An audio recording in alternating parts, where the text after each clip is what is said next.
तो चलिए शुरू करते हैं। आज का टॉपिक है प्रोटीन, विटामिन एवं खनिज। हम लोग चैप्टर 5 तक कर चुका है फ्रेंड्स। ये आपका आदित्य रंजन सर का बुक का 5000 MCQ प्लस एक लाइनर क्वेश्चन है, ठीक है। तो चलिए आज का टॉपिक हम लोग स्टार्ट करते हैं। तो सबसे पहले विटामिन और उनके होने वाले रोगों के बारे में अध्ययन करेंगे, ठीक है। सबसे पहले विटामिन और उनके होने वाले रोगों का नाम, जैसे कि विटामिन ए के कमी से क्या होता है, तो रेटिनॉल होता है, ठीक है। विटामिन ए का रासायनिक नाम आपका रेटिनॉल होता है। और विटामिन ए की कमी से आपका रतौंधी होता है। विटामिन बी का रासायनिक नाम थायमिन होता है, जिसके कारण बेरी रोग होता है।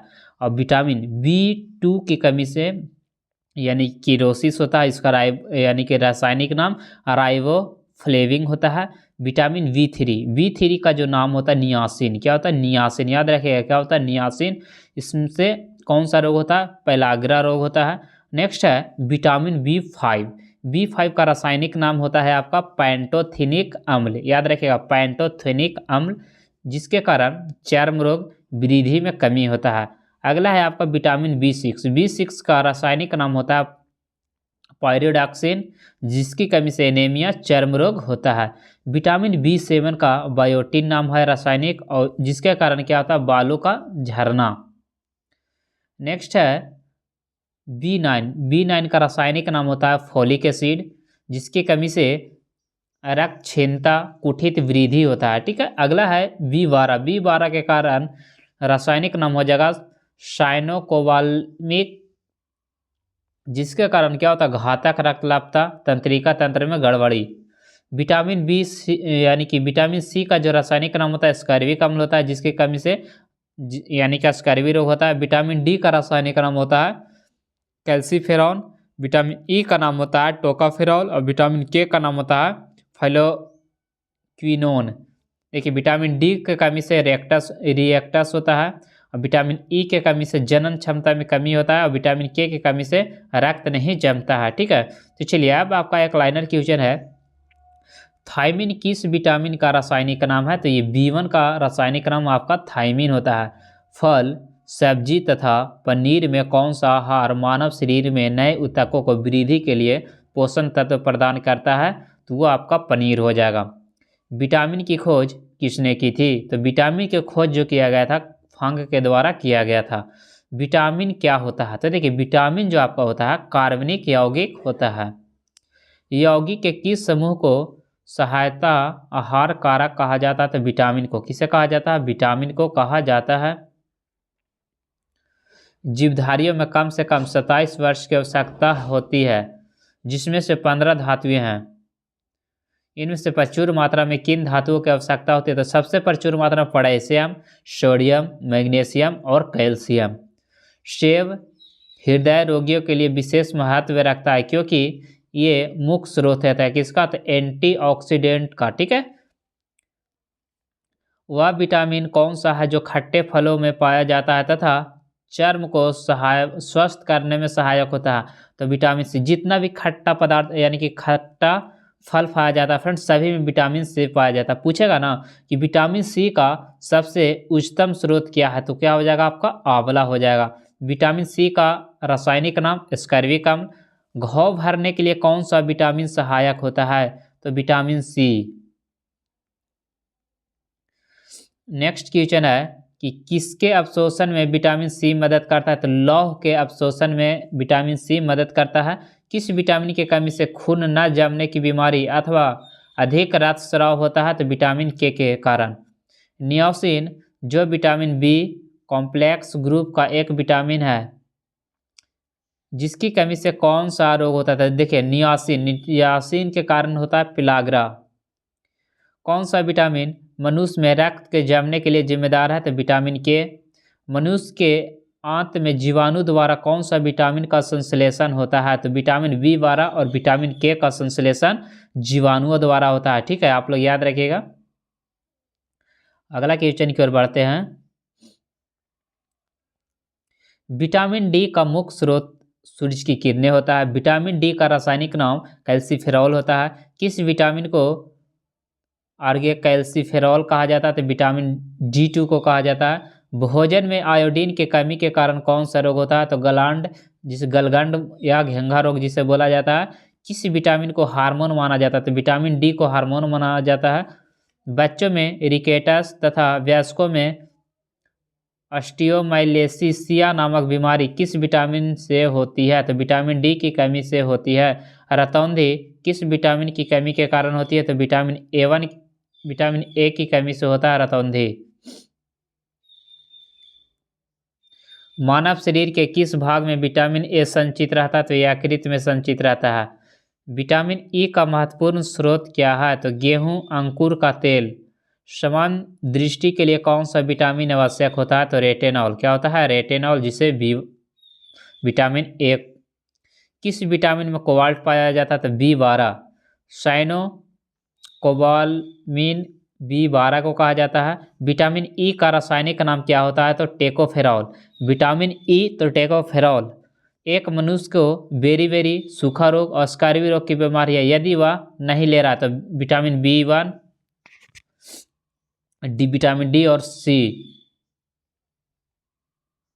अगला क्वेश्चन है, विटामिन ए, डी, सी और B6 में कौन सा किसी स्वप्न को पर्याप्त अवधि तक याद रखने में सहायक होता है? तो विटामिन B6। जिसका B6 अधिक मात्रा में रहेगा ना, वो यानी कि सपना को लंबे समय तक याद रख सकता है। राइबोफ्लेविन की कमी से कौन सा रोग होता है? तो कोलेसिस होता है। केला, जो एक फल के रूप में अत्यधिक मूल्यवान भोज्य पदार्थ माना जाता है, प्रति 100 ग्राम में 116 कैलोरी ऊर्जा रहता है। फ्रेंड्स सोच लीजिए कितना रहता है? 116 कैलोरी ऊर्जा रहता है केला में। फलियां अत्यधिक पौष्टिक होती है क्योंकि इसमें प्रचुर मात्रा में प्रोटीन पाया जाता है। किस विटामिन की कमी से घातक रक्तल्लता होता है? तो B12 की कमी से। प्रोटीन एवं वसा दोनों में प्रचुर मात्रा में किस खाद्य पदार्थ में पाया जाता है? प्रोटीन और वसा दोनों मूंगफली में प्रचुर मात्रा में पाया जाता है। किसमें? मूंगफली में प्रचुर मात्रा में पाया जाता है। गेहूं और चावल में से कौन सा मुख्यतः कार्बोहाइड्रेट है? कार्बोहाइड्रेट चावल। सबसे अधिक कार्बोहाइड्रेट का मुख्य स्रोत हो जाएगा आपका चावल। गेहूं में रोटी बनाने के गुणों को प्रभावित करने वाला पदार्थ क्या होता है? तो ग्लूटेन होता है। एक कठोर परिश्रम करने वाले पुरुष को कितने दैनिक ऊर्जा की आवश्यकता होती है? तो 3000 से 3500 किलो कैलोरी। लंबे समय की कसरत के मुख्य ईंधन में क्या होता है? कार्बोहाइड्रेट होता है। हमारे शरीर में अम्लीयता तथा क्षारकता के बीच में जो संतुलन बनाए रखता है उसे सोडियम कहते हैं। कौन सा यौगिक मानव शरीर में संग्रहित नहीं रहता है? अमीनो अम्ल। जामुन, करौदा तथा अमरूद में किस फल में लौह प्रचुर मात्रा में पाया जाता है? तो करौदा में। ठीक है, किसमें? करौदा में पाया जाता है। याद रखिएगा, बहुत ही इंपॉर्टेंट है। ठीक है, तो चलिए आगे बढ़ते हैं अगला क्वेश्चन की ओर।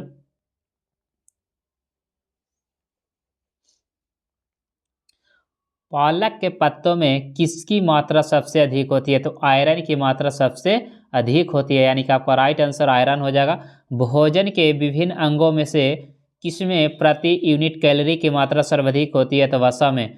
किसकी उपस्थिति के कारण दूध में मिठास होता है? तो लैक्टोज की। दूध में विद्यमान सैकराइड को लैक्टोज कहते हैं। दूध किस बैक्टीरिया के कारण खराब होता है? तो थर्मोड्यूरिक लैक्टिक एसिड जीवाणु। दूध से दही में परिवर्तन किसके द्वारा होता है? बैक्टीरिया के द्वारा। भैंस के दूध में औसतन वसा की मात्रा कितना होता है? 7.2%।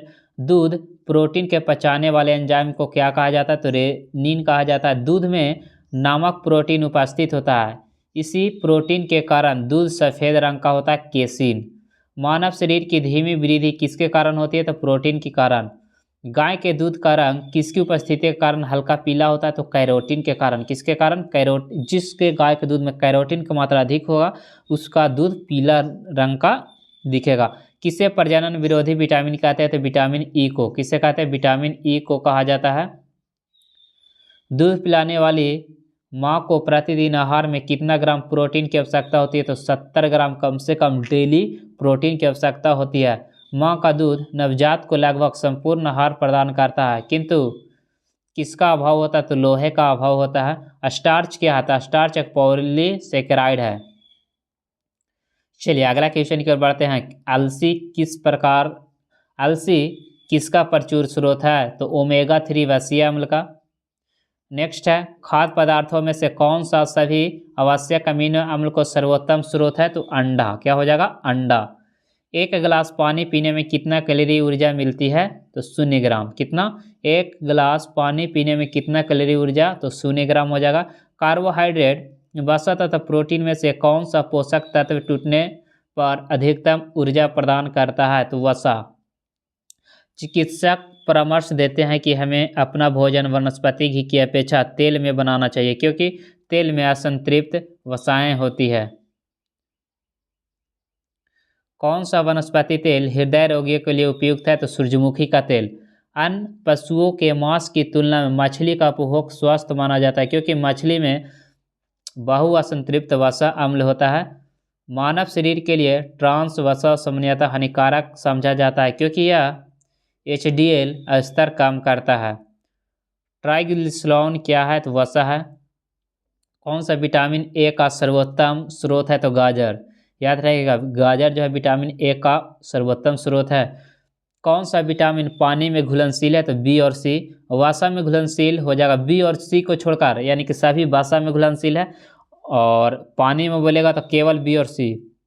विटामिन B7 का रासायनिक नाम बायोटिन, V5 का रासायनिक नाम पैंटोथिनिक और V9 का रासायनिक नाम हो जाएगा आपका फॉलिक अम्ल। तो चलिए फ्रेंड्स, आज इतना ही। इसके बाद हम लोग एक लाइनर क्वेश्चन का हो गया फ्रेंड्स। इसके बाद हम लोग ऑब्जेक्टिव क्वेश्चन का करेंगे और जब ऑब्जेक्टिव्स आपका स्टार्ट करेंगे उसके बाद केमिस्ट्री का टॉपिक वाई टॉपिक स्टार्ट करने वाला है। ठीक है, तो चलिए आज इतना है। Thank you for watching. जो लोग अभी तक चैनल को सब्सक्राइब नहीं किया फ्रेंड्स, एक और सभी लोग चैनल को सब्सक्राइब करके बेल आइकन जरूर दबाइएगा। Thank you for watching. Have a nice day.